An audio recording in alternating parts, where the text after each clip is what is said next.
Hello friends, today we are going to next paragraph of second part of the story The Necklace. तर विद्यार्थी मित्रांनो आपण story पाहत आहोत. We are looking or we are learning the story The Necklace, that means the second part of the necklace. But last page we have seen last paragraph we discuss about the last period of last paragraph. म्हणजे कालच्या शेवटच्या तासाचा शेवटचा आपण उतार आपण चर्चा करूया की her husband work extra evening every evening doing accounts for tradesmen, and often late into the night he sat copying a manuscript at 5 sous of a page. आणि आपलं पाहिलं की Mrs husband of Mrs Loisel, त्या लॉयझेलचे mister किंवा तिचा नवरा एक त्याच्यावरती त्यांची कंडिशन थोडीशी गरिबी झालेली आहे, परिस्थिती गरिबी झाली असल्याने ही ऑल्सो वर्क टू ट्रेड्समन, त्या एका व्यापाऱ्याकडे तो कामाला होता. तो दररोजचं त्याचं काम संपून एक्स्ट्रा ही वर्क एक्स्ट्रा एव्हरी इव्हिनिंग, तर दररोज सायंकाळी त्याचं काम संपल्यानंतर रोज जादा काम एका व्यापाऱ्याकडे डुईंग अकाउंट्स, हिशोब करण्याचं काम त्या ठिकाणी त्या व्यापाऱ्याकडे करत असत. And often always late in to the night to his home, तो नेहमी त्याच्या घरी त्या ठिकाणी उशीर रात्री घरी असत. आणि ही सट कॉपिंग मॅन्युस्क्रिप्ट ॲट 5 sous पेज, त्याचे जे हस्तलिखित जे काम होतं, लिहिण्याचं काम होतं, रायटिंग, हँड रायटिंग, ते अतिशय कमी पैशामध्ये त्या ठिकाणी एका पानाला फक्त 5 शूज, आपल्याकडे जर पैसे जर आहे तर त्यांच्याकडं शू असं म्हटलं जातं, तर ते केवळ एका पानाला 5 शू एवढ्या कमी दरामध्ये त्या ठिकाणी तो काम करत असत. तर इथपर्यंत आपण पाहिलं. So today we are going to next paragraph of page number 29. तर पान नंबर 29 वर second last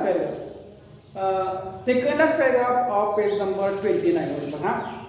and this life lasted 10 years. At the end of 10 years, they had paid off everything, even the interest. बघा. And this life lasted 10 years. आणि केवळ गेली 10 वर्ष ते अतिशय हलाखीचं काम त्या ठिकाणी ते करत होते. गरिबी अतिशय त्यांची गरिबी त्यांना आलेली होती.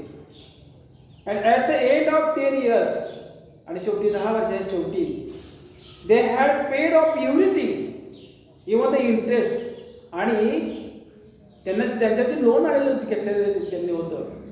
त्याला तो जो डायमंड नेकलेस त्यांना नवीन विकत घ्यावा लागला घ्यावा लागला होता.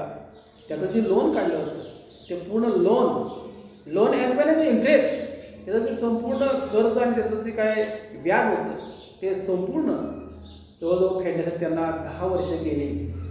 10 वर्षात त्यांनी सर्व काय त्यांनी पूर्ण केलं, व्याज आणि त्याचं मुद्रा आणि व्याज. Last paragraph. Madam Loisel or Madame Loisel looked old now. Often she brooded over the past. What would have happened if she had not lost the necklace? How strange life is, how fickle, how little needed for one to win or save. बघा. Madame Loisel looked old now. बघा, ही आपण सुद्धा प्रत्यक्ष लक्ष देत बघा. जर आपण जर समजा व्यवस्थित काम चांगल्या दर्जाचं असेल, व्यवस्थित असेल, आणि जर त्या व्यक्तीला जर कुठल्या प्रकारचं जर टेन्शन नसेल तर तो फ्रेश वाटतो. पण एखाद्या व्यक्तीला जर समजा जादा काम असेल आणि ताणतणावाचं काम असेल तर ती व्यक्ती फ्रेश राहू शकत नाही. आणि अशी न फ्रेश राहिलेली व्यक्ती ती थोडीशी वयस्कर दिसते, म्हातारी वाटते. तसं मॅडम लॉयझेल लुकड ओल्ड, आता ती गरिबी त्याला बरंच तरी काही काम जिला काम ती पूर्वी कधीच काम करत नव्हती, तिला आता काम करायला लागत होतं आणि म्हणून से लुक्ड ओल्ड नाव, ते आता थोडीशी वयस्कर दिसते आहे. Often she brooded over the past. Often, वारंवार, always Mrs Loisel brooded anxious. ती जरा थोडी मनामध्ये in mind, she brooded in her mind, ती अबाउट ओव्हर द पास्ट, ती तिच्या मनामध्ये उडत असत. कशाबद्दल? ओव्हर द पास्ट, भूतकाळाबद्दल. व्हॉट वुड हॅव हॅपन, काय घडलं? What would have happen if she had not lost the necklace. बघा की काय घडलं, if she had not lost the diamond necklace. जर समजा तिचा जो रत्नहार, मोत्याचा हार जर तिला हरवला नसता तरी असं घडलं असतं का? How strange life is, how fickle. बघा काय विचित्र जीवन, काय विलक्षण जीवन जगावं लागलं. त्यानंतर हाऊ फिकल, ते काय क्षणभंगूर जीवन आपल्याला जगावं लागतंय. How little is डिडेड for one two be renewed saved. बघा तिने विचार केला की एखादी गोष्ट सुद्धा जीवनाच्या, बघा needed for to be renewed and or saved, म्हणजे एखादी छोटीशी गोष्ट सुद्धा जीवनाच्या renewed as well as saved, म्हणजे अधोगतीचे आणि उन्नतीचं कारण त्या ठिकाणी बनवू शकतं. सर टर्न द पेज, विद्यार्थ्यांचं पान उलटायचं आहे. Last page of this lesson of the story. या गोष्टी शेवटचं पान बघूया आपण. One Sunday as she was walking in the Champs-Élysées, suddenly she saw Madame Forrester, still young, still beautiful, still charming. ने असंच एका रविवारी Mrs Loisel walking in the Champs-Élysées, त्या इथला भाग आहे. आपल्याकडे काही चौकांना नाव वगैरे असतं, दुकानांना नाव असतं, ते एरियाला नाव असतं. तिथला एक एरिया आहे Champs-Élysées. तर त्या Champs-Élysées ठिकाणी ते चालत असतानाच सडनली, इमिजिएटली, अकस्मातपणे Mrs Loisel saw her friend madam or Mrs Forester. तिनं एका तिच्या जुनी मैत्रीण मिसेस फॉरेस्टर तिला पाहिलं. Still young, when she saw her friend Mrs. Forrester, she was still young, still beautiful, still charming. तिनं आता 10 वर्षानंतर, कारण 10 वर्षापासून आपण पाहिलेलं आहे की तिचं ते कर्ज केलं 10 वर्ष केलं, आणि 10 वर्षानंतर जेव्हा तिची मैत्री भेटली तर ती 10 वर्षानंतर सुद्धा अद्याप यंग म्हणजे तरुण, ब्युटिफुल, सुंदर, अँड चार्मिंग म्हणजे आकर्षक, अजून सुद्धा ती खूपच तरुण, सुंदर आणि आकर्षक दिसत होती. Next paragraph. Madam Loisel felt emotional. Should she speak to her? Yes, of course. And now that she had a paid she would tell her all. Why not? Madam Lodgel felt emotional when she saw her old friend Madam Forrester. That time she became feel emotional. अतिशय तिला भावूक वाटलं, भावना विवश झाली. कारण का? Should she speak to her? आपण तिला बोलूया का? बोलू का? अशा पद्धतीने आपल्या मनामध्ये प्रश्न निर्माण झाला. यस, ऑफकोर्स, अर्थातच काय हरकत आहे. And now that she had paid she would tell her all. आणि आपण तर काय केलं आहे की सगळ्या लोकांचे देणे दिलेले आहे, आणि आता आपल्याला कुणाचंही देणं नाही, आता आपण कोणाचंही कर्ज आपल्याकडे नाही आहे, त्याच्यामुळं आपण कोणाला काहीच हरकत नाही आणि का नाही बोलावं असं त्याला वाटतं. आणि शेवटी बघूया आपण.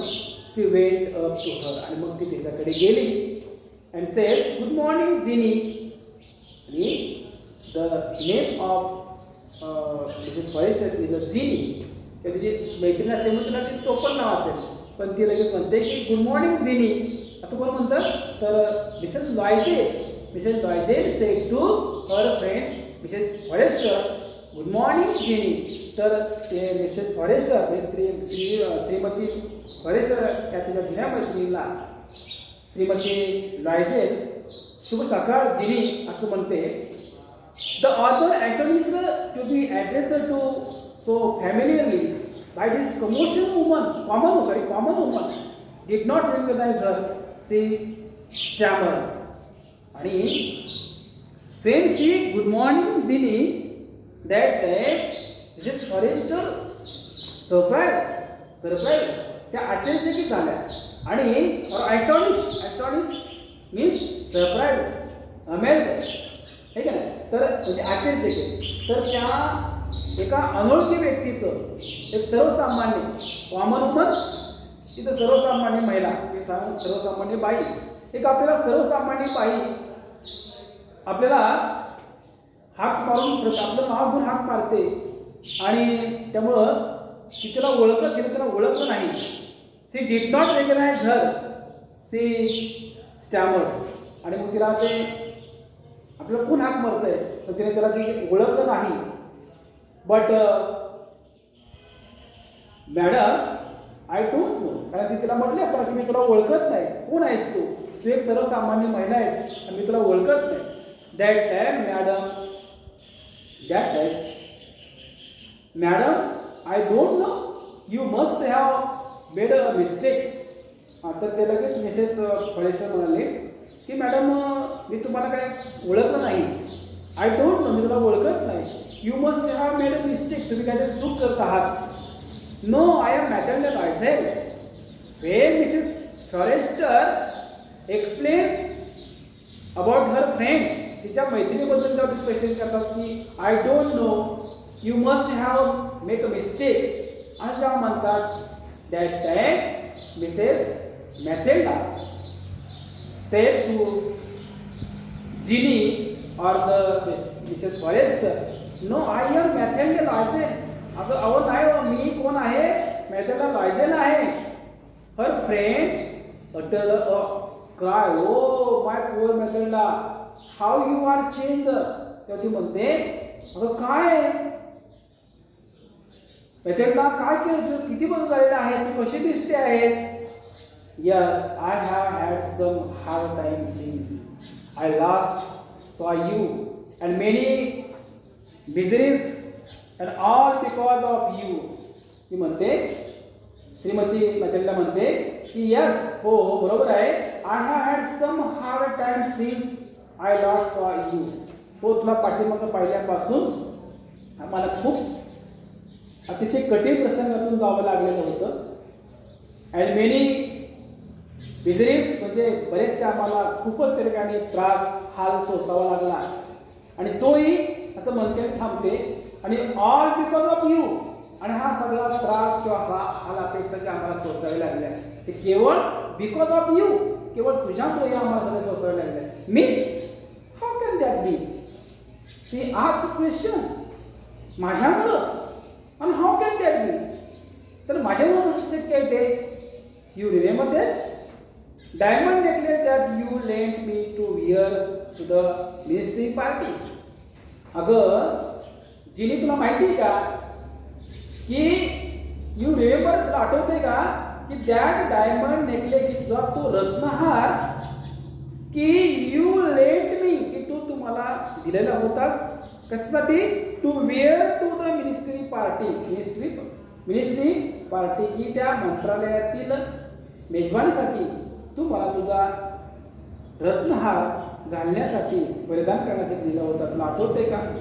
त्यावेळेस Ginny or the Mrs Forester said yes, well, हो चांगलं आठवतंय मला, मी तुला माझा डायमंड नेकलेस दिला होता.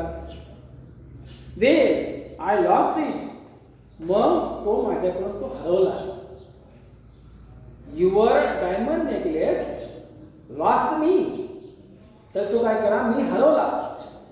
What do you mean, you brought it back. असं काय म्हणतेस तू तर मला माघारी दिलास.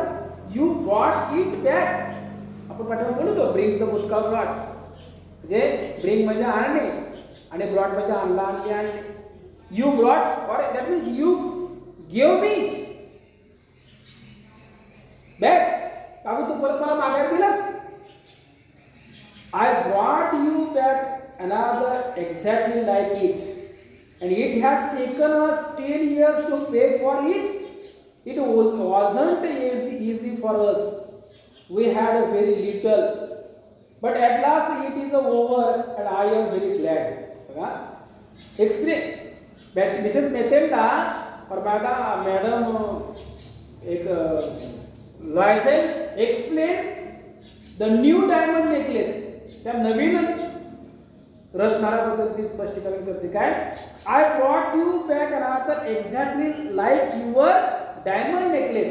की तुझा जो रत्नहार होता त्या रत्नहार जसा हुबेहूब दिसणारा तुझ्याच नेकलेस सारखा दिसणार, तुझ्या रत्नहारासारखा दिसणारा नेकलेस मी तुम्हाला आणून तुला काय केला की आणला. And it has taken us 10 years to pay for it. आणि त्याच नेकलेसचं जे काय नवीन तो घ्यावा लागला त्याचे पैसे त्या कर्ज फेडण्यासाठी आम्हाला सुमारे 10 वर्षे गेली. It wasn't easy for us. आणि ते आमच्यासाठी तितकंसं सोपे नव्हते. We had very little. तर आम्ही खूपच त्याचे त्या एवढा हार किंवा एवढे हार पैसे देऊन आणण्याची आमची कुवत नव्हती. आम्ही एकदम लहान कुटुंबातली गरीब माणसं होतो. But at last it was over and I am very glad. आणि आता मात्र आम्ही ते सर्व काय केलेलं आहे, लोकांचे त्याचं कर्ज पूर्ण केलेलं आहे. आणि हे पूर्ण केल्यामुळं so our family that mean me and my husband I and my husband. तर मी आणि माझे मिस्टर नाव ग्लॅड. आता आम्ही कसं आहोत हॅप्पी किंवा ग्लॅड आहोत, आनंदी आहोत. Madam Forrester was stern. आणि हे सर्व गोष्ट ऐकून मॅडम फॉरेस्टर श्रीमती फॉरेस्टर वॉज स्टर्न अचंबित झाली. स्टर्नचा अर्थ अचंबित होणे. You say that you bought a diamond necklace to replace mine. इथं बघा बॉट म्हणजे इथं ब्रिंगचं ब्रॉट तो नव्हे, इथं बॉट आहे, आर नाही फक्त. या पहिल्या मगाच्या ब्रॉटमध्ये BROUGST होतं म्हणजे आर होतं. इथं आधी BOUGST आहे म्हणजे बॉट, बायचं पास्ट टेन्स. BUI बायचं past tense bought. You say that तो असं म्हणतेस की यू बॉट म्हणजे तू खरेदी केलास, विकत घेतलास अ डायमंड नेकलेस. म्हणजे असं तुला म्हणायचं आहे की तू रत्नहार विकत घेतलास. टू रिप्लेस माइन की माझ्या माझा जो रत्नहार तुझ्याकडून हरवला त्याच्याबद्दल तू एक नवीन रत्नहार विकत घेतलास. Yes you didn't notice they were very similar. हो तुझ्या काही लक्षात आलं नसेल, तुझ्या लक्षात आलं नाही का? They were similar. कारण दोन्ही both old necklace, old diamond necklace आणि न्यू डायमंड नेकलेस वेर व्हेरी सिमिलर. ते दोन्ही एकसारखे होते. त्याच्यामुळे तुझ्या लक्षात आलं नाही का? And she smiled with proud and innocent pleasure. आणि ह्या ऐकून श्रीमती फॉरेस्टरला हसायला आलं आणि अभिमानाने आणि प्रामाणिकपणे त्या ठिकाणी आनंदाने ते सांगते आहे. मॅडम फॉरेस्टर डीपली हे लॉयझेलला वाटलं. आणि मॅडम फॉरेस्टर डीपली मूड टूक बोथ हर हँड्स. आणि हे ऐकून भावनाविवेश झाल्या. डीपली मूड म्हणजे थोडक्यात भावनाविवेश होईल. श्रीमती फॉरेस्टर भावनाविवेश झाल्या आणि तिचे दोन्ही हात तिने काय केलं, त्या दोन्ही हातानं श्रीमती लॉयझेलला मिठी मारली भावनाविवेश होऊन. आणि काय म्हणते बघा, ओ माय पुअर मॅथेल्डा फ्रेंड. ठीक आहे ना, फ्रेंड म्हणलेलं मी म्हणतोय. ओ माय पुअर मॅथेल्डा, हे माझ्या बिचारी किंवा गरीब Mathilde. Mine was an imitation. Mine म्हणजे माइन डायमंड नेकलेस और my diamond necklace was an imitation. इमिटेशनचा अर्थ नकली. तर माझा जो रत्नहार होता तो कसा होता, नकली होता. It was worth 500 francs at most, and the price of my necklace. She explain Forrester about her diamond necklace. तिथे काय सांगतायत, ते स्पष्टीकरण करतायत की माझा जो नेकलेस होता, माय necklace, the price of my necklace was only 500 francs. माझ्या तो नकली असल्यामुळं त्याची किंमत केवळ काय होती, फक्त 500 फ्रँक्स एवढी होती. फक्त 500 फ्रँक्स. आणि यांनी काय केलं होता, 40,000 फ्रँक्सने तो नवीन नेकलेस घेतला होता, तो ओरिजिनल असल्यामुळं. Because of it was original diamond necklace. So the price of original diamond necklace was 40,000 francs. And Mrs. Forrester's diamond necklace was imitation.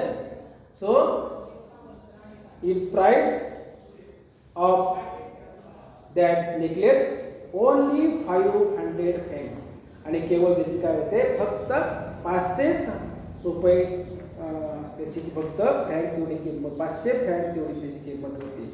तर ठीक आहे विद्यार्थी मित्रांनो, तुम्हाला लक्षात आलं असेल की केवळ हा नकली तिला ओळखायला आला, त्याच्यामुळे तिला या मिस्टर अँड मिसेस लॉयड यांना 10 वर्ष त्या ठिकाणी, किंवा थोडक्यात माणसाला थोडक्यात किती इच्छा असायला पाहिजे, आशा किती असायला पाहिजे याच्यावर सुद्धा होतं. एकदा त्यांची त्यांनी तेवढा तो मिळवला, भाग वेगळा. 40,000 त्यांनी नेकलेस मिळवला, म्हणून त्याला ते घेण्यासाठी किती त्रास झाला हे याच्यातून आपल्याला त्या ठिकाणी लक्षात येते. तर ठीक आहे विद्यार्थी मित्रांनो, या ठिकाणी both part, that means first part and second part of the story the necklace completed now. या ठिकाणी दोन्ही पार्ट पूर्ण झालेले आहेत. त्याच्यावर तुम्ही प्रश्न उत्तर लिहित असणारच आहे. ठीक आहे, तर ते पॅसेज कमीत कमी पॅसेज दररोज तुम्ही लिहित असणार आहे. पॅसेज लिहा दररोज कमीत कमी एक तर पॅसेज लिहा. आणि आता काय करू आपण, त्याच्यानंतर we will learn about English workshop of that lesson. बघूया आपण त्याच्यावरचे काय प्रश्न उत्तर आपण नंतर पुढे असताना पाहूया. ठीक आहे, ओके.